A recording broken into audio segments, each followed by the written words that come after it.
अथ ऋग्वेदे षष्ठाष्टके पञ्चमोऽध्यायः।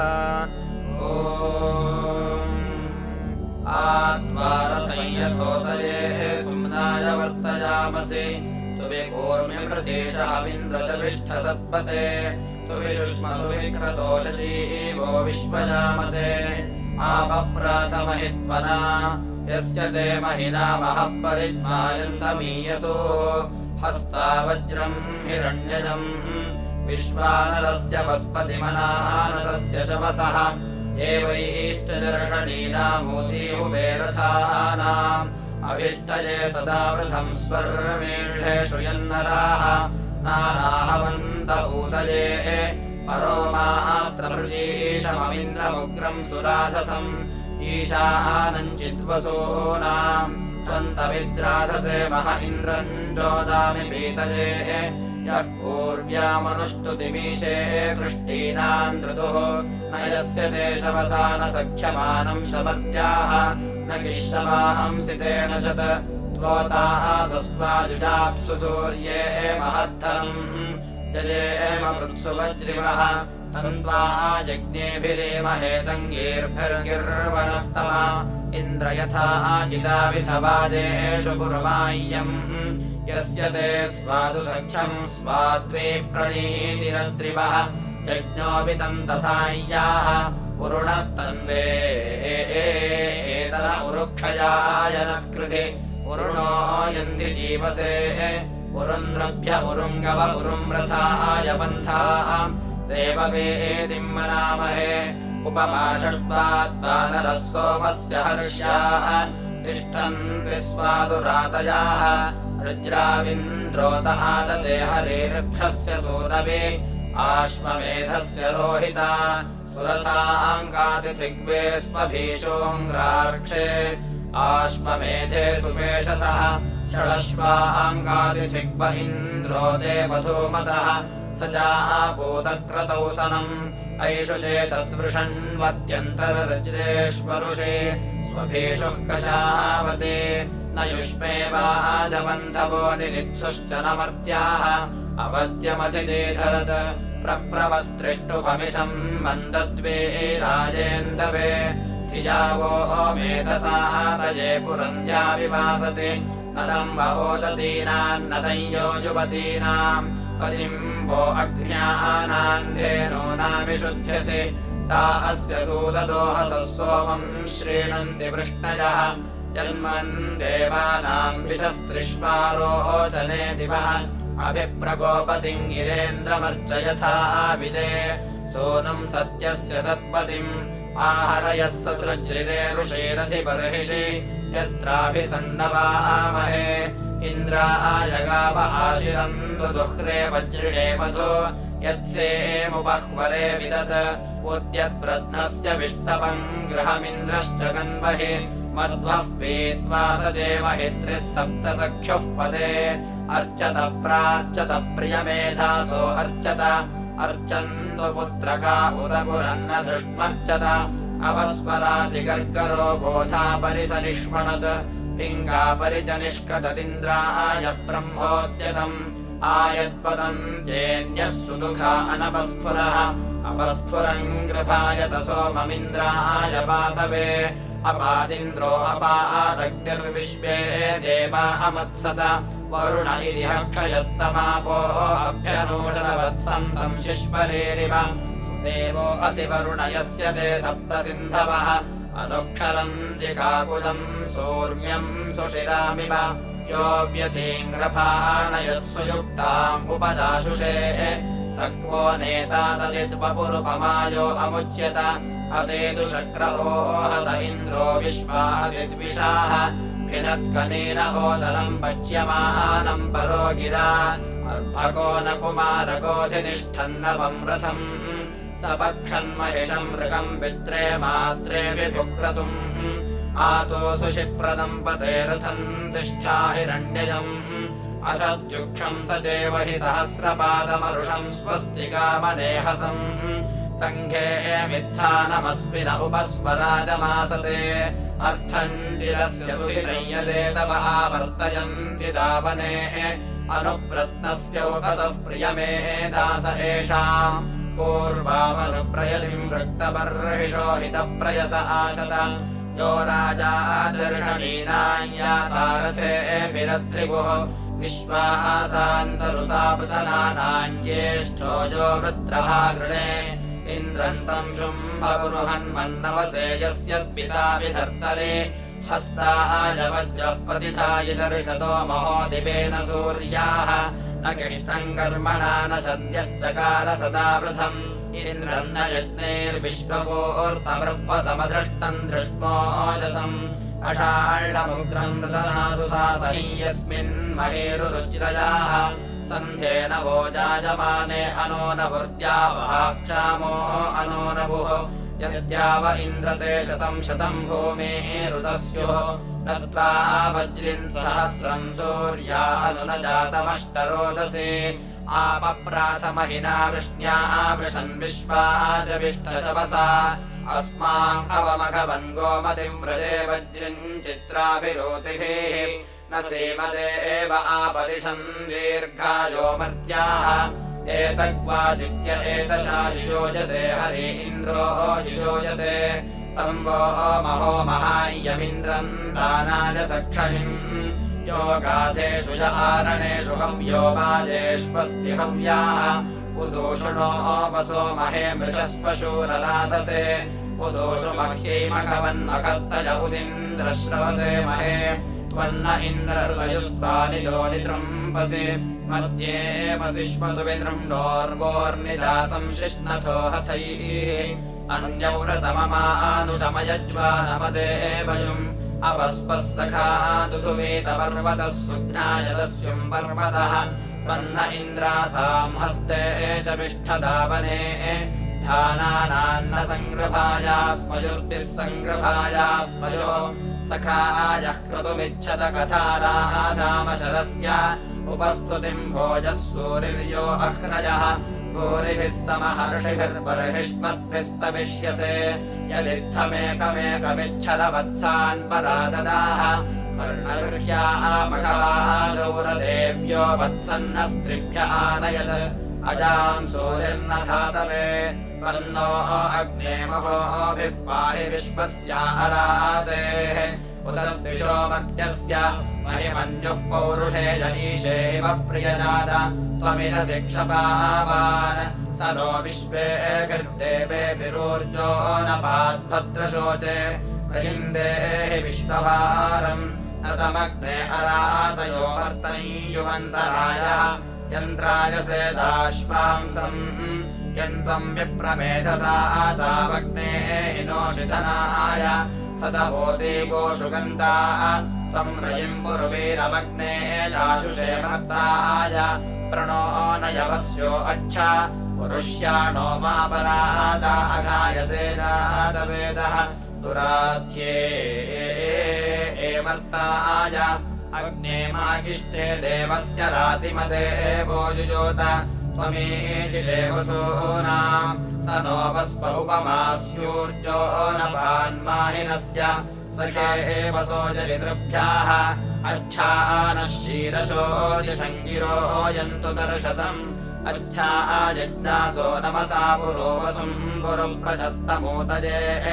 अग्निम् सोनुम् सहसो जातवेदसन्धानाय भार्याणाम् पितायो भूतवृतो मर्त्येष्वाहोता मन्द्रतमो विषे अग्निम् वो देवयज्ञयाग्निम् प्रयत्यध्वरे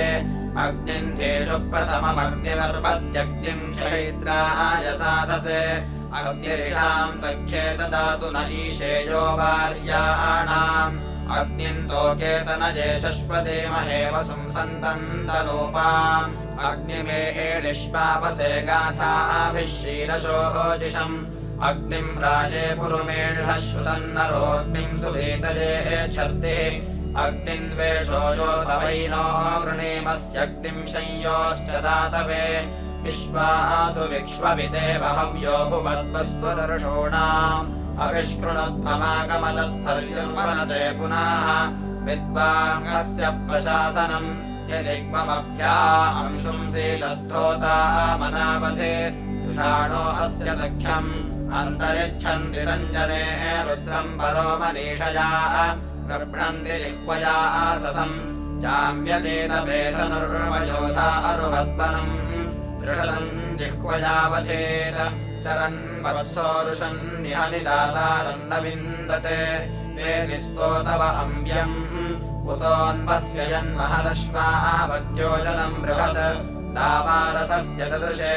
तुहन्ति सप्तैकामुपद्वा पञ्चसृजतः तीर्थे सिन्धोरधिस्मरे आदशभिर्विवस्वत इन्द्रः कोशमजुच्यवेद खेदया त्रिवृता दिवः परित्रिधातुरध्वरञ्जूर्निरेति न वेयसे मध्वा होतारो अञ्जते सिञ्चन्ति नवसावतमुच्चाचक्रम् परिज्ञानम् ईचीनपारमक्षितम् अभ्यारवितत्रयोरिषिक्तम् पुष्करे मधु अवतस्य विसर्जने गाव उपावतावतम् महे यज्ञस्य रप्सुदाः उपाकर्णाः हिरण्ययाः आसुते सिञ्चतश्रियम् रोदस्योरभिश्रियम् प्रसादधेत वृषभम् तेजारतस्मवोक्याम् संवत्सासो न मातृभिः मिथो न सन्तजामिभिः उपस्रक्वेषु वप्सतः कृण्वते तरुणम् दिवि इन्द्रे अज्ञानमस्वाहा अधुक्षत्विद्युषे विषमूर्जम् सप्तपदे मरिः सूर्यस्य सप्तरश्मिभिः सोमस्य मित्रा वरुणोदितासूर आददे तदातुरस्य भेषजम् उतोऽन्वस्य यत्पदम् हर्यतस्य निधान्यम् परित्याञ्जिह्वयातनत् उदीराथामृतायते युञ्जाथामश्विनारथम् अन्तिशद्धोतु वामवाः निमिषश्चिज्यवीयसारथेनायातमश्विना अन्तिशद्धोतु वामवाः उपस्तृणीतमत्रये हिमेन घर्ममश्विना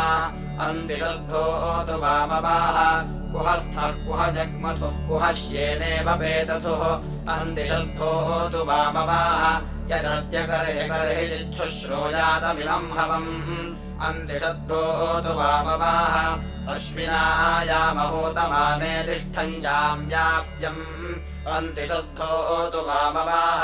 अवन्तमत्रये गृहम् कृणुतम् युवमश्विना अन्तिशद्धोतु वामवाः परेथे अग्निमातपो वदते वल्वत्रये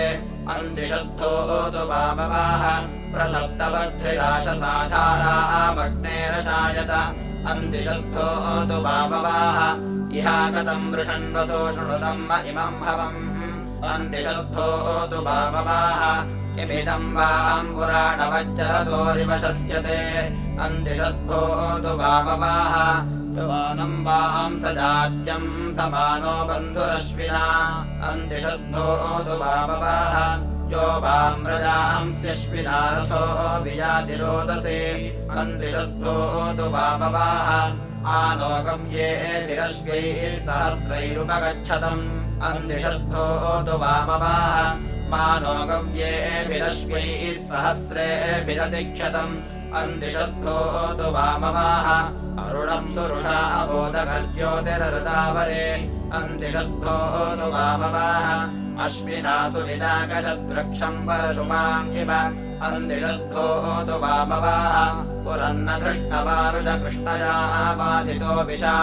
अन्तिशद्धोतु वामवाः विशो विशो वो अजसिम् वाजयन्तः पुरप्रियम् अग्निम् बोधुर्यम् वजस्तुषे शोषस्य मन्मभिः यञ्जनासो हविष्मन्तो मित्रन्न सर्पिरासुतिम् प्रशंसन्ति प्रशस्तिभिः अन्याम् सञ्जातवेद संयो देवतात्युज्यता हव्यान्यैरयद्दिवि आगन्मवृत्रहन्तमञ्ज्येष्ठमग्निमानवम् यस्य श्रुतर्वा बृहन्नार्क्षो अनीकमेधते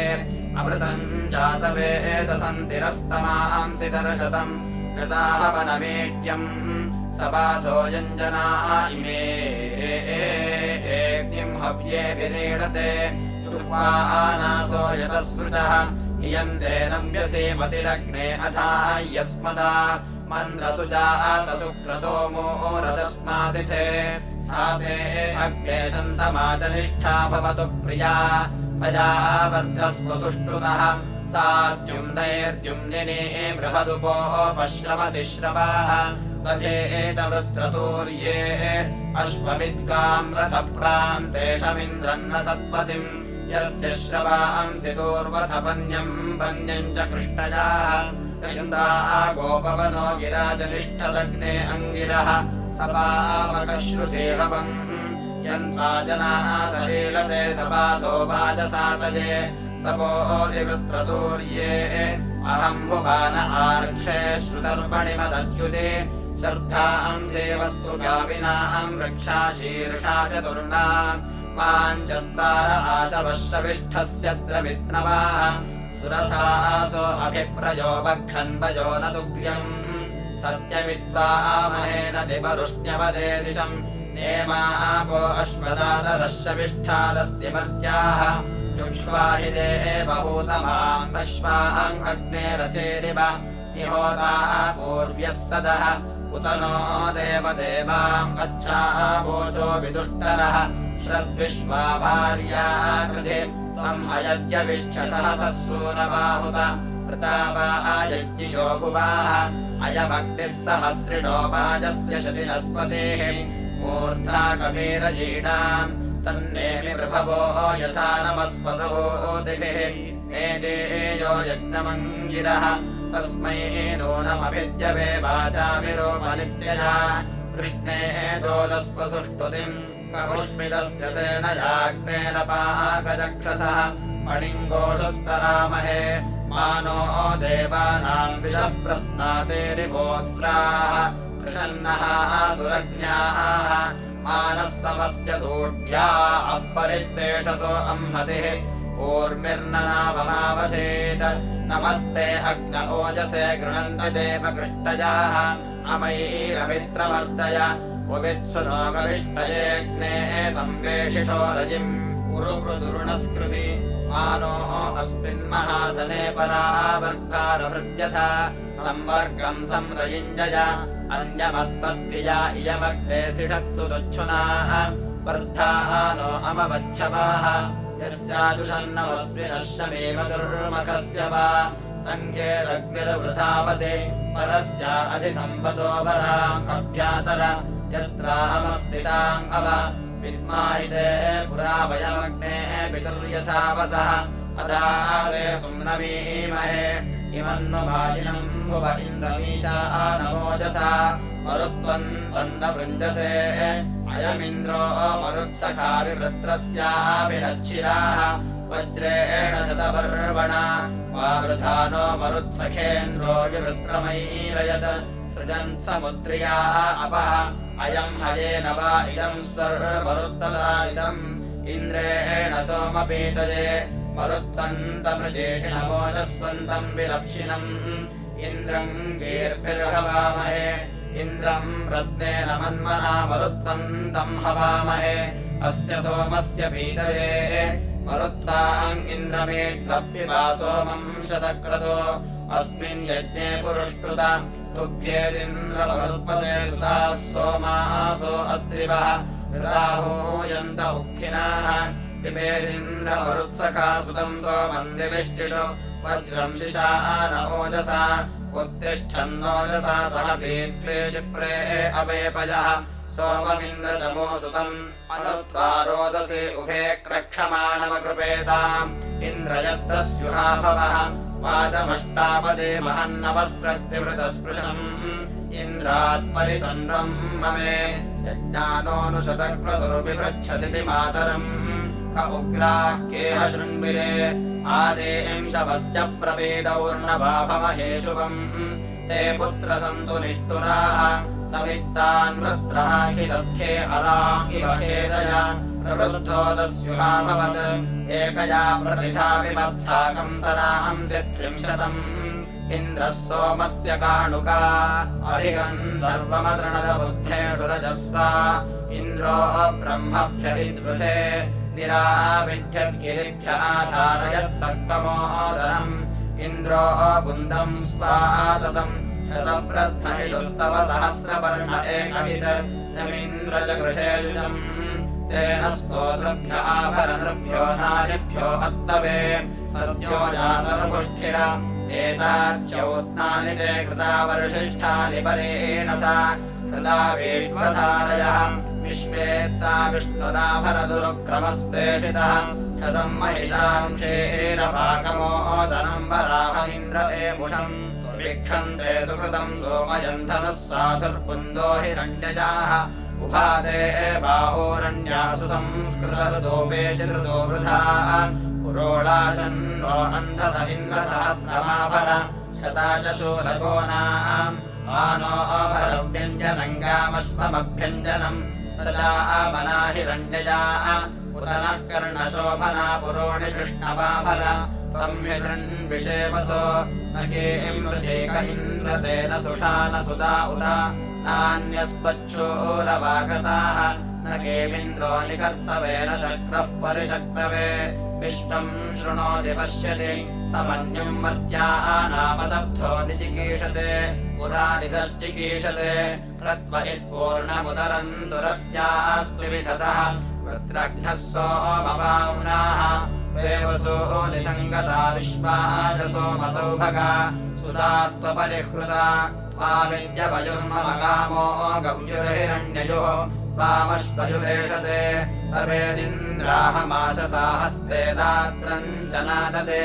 निरस्य वामघवन्सम्भृतस्य वा पूर्ध्ययमस्य काशिनाः वयम् कृत्पुरगृभीतो विश्वजिदुद्भिदित्सोमाः ऋषिर्विप्रः काव्येन अभ्योर्णोति यन्नग्नम् विशक्तिविस्मय्यत्पुरम् प्रेमन्धक्षन्निःश्रोणोऽभूत् तम् सोमतनो कृभ्यो द्वेषोऽभ्योऽन्यकृतेभ्यः उरुयन्तासि वरोधम् तम् चित्तेन वदक्षैर्दिव आपृथिव्यारुदेशिन् यावेरघस्य चिद्वेषाः अर्थिनो यञ्चिदेदर्थम् गच्छानि त्वदुषो रातिम् अवृज्यस्पृश्यतः कामम् विदद्यत्पूर्व्यन्नष्टमुदे मृतायुमीरयत् प्रेमायुस्तारेदतेर्णम् सुषेवो नो मृळया पुरदृत्तक्रतुरवादः भवानः सोमसंहृते मानः सोमसंवेमिजो मा विवेभिषथा राजन् मानोहार्द्यद्विषावधेः अवयत्स्वे सुतस्थे देवानाम् दुर्मतेरीक्षे राजन्नपद्विषः सेधमीढ्यो अपस्विधः सेध नह्या अन्यम् बलाकरम् वर्णितारम् शतक्रतो तन्न इन्द्रमृळय यो नः शश्वत्पुराविथा वृद्रो वाजसातले सत्तन्न इन्द्रमृळय किमङ्गरध्रजोदनः सुन्वानस्याभिदेदसि पुवित्सिन्द्रणः शकाः इन्द्रप्रणोरथमो पश्चाच्चित्सन्दवद्रिवः पुरस्तादेनम् मे कृते हन्तोऽनु किमाससे प्रथमन्नोरथम् कृते उपमम् वाजयुश्रवाः अवानो वाजयुम् रथम् सुकरन्ते किमित्परे अस्मान् सुजिज्ञुषस्कृते इन्द्रगह्यस्पपोरसि भद्रात एति निष्कृतम् यन्धेररत्वियावते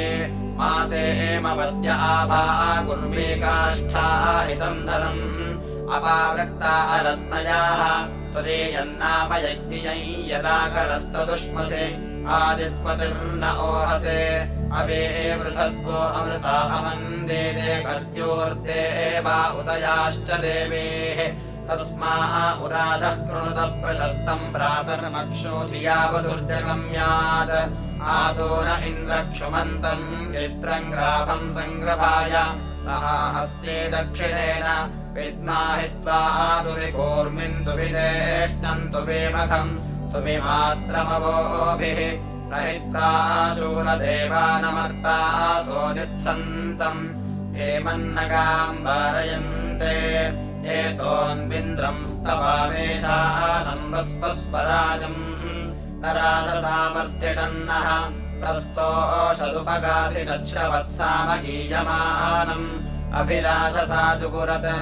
आनो भरदक्षिणेनाभिसव्येन प्रवृश इन्द्रमानो वसोर्निर्भाग उपक्रमस्वाभरदृषता धृष्णो जनानाम् अदाशोष्टस्य वेदाः इन्द्रय पुनुते अस्ति वाजो विप्रेभिः सनित्वः अस्माभिः सुतम् सनुहे सज्जो जुवस्ते वाजा अस्मभ्यम् विश्वश्चन्द्राः वशैष्टमक्षोदरन्ते इति षष्ठाष्टके पञ्चमोऽध्यायः।